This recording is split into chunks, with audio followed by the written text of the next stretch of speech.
All right, let's bring in Fox News contributors Doug Schoen and Jehmu Greene, both longtime Democrats. Great to have both of you with us tonight.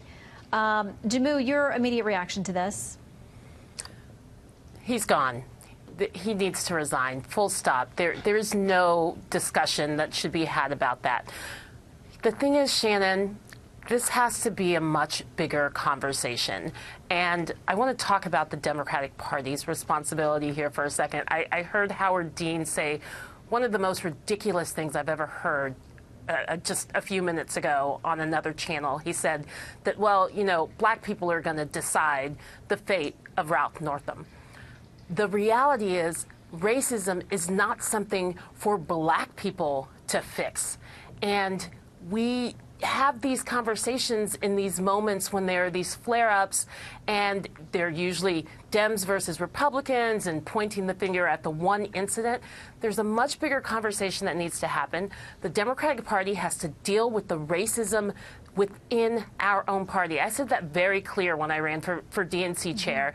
But the thing is, anyone on any side, and I will say this to conservatives right now, who are cheerleading this and seeing this as something that's great, that this person is being brought down, that's also wrong. Yeah. So how do we move past the reality that racism is embedded in our culture?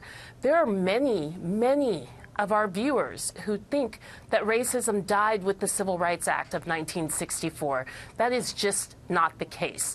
But in 1984, when he was in that picture as a KKK, as a Klansman, or in blackface, I think I was 10 years old. I knew it was wrong. Any child would know it was wrong. He certainly knew it was wrong. It's time for him to go, but it's time for all of us to deal with this in a much more responsible way. Yeah, I mean, it sparks very difficult conversations. He is apologizing, but tonight not saying that he's resigning, saying he intends to finish out his term, as you saw in Leland's piece there. I want to read something from the Washington Post, which talks about several scenarios about what could happen next. They say don't necessarily count him out. They say it's easy in the blistering aftermath of an emerging scandal to assume that it will inflict more political damage than one might expect. Politicians expected to walk away from their positions in the face of public opprobrium have not infrequently served out their terms and have even been reelected. There are good reasons to think Northam will similarly be able to ride out his term, including that he's constitutionally limited to only 4 years anyway. Doug, does he survive politically? Well, I must tell you, I agree with virtually everything Jehmu said and couldn't disagree more with the Washington Post.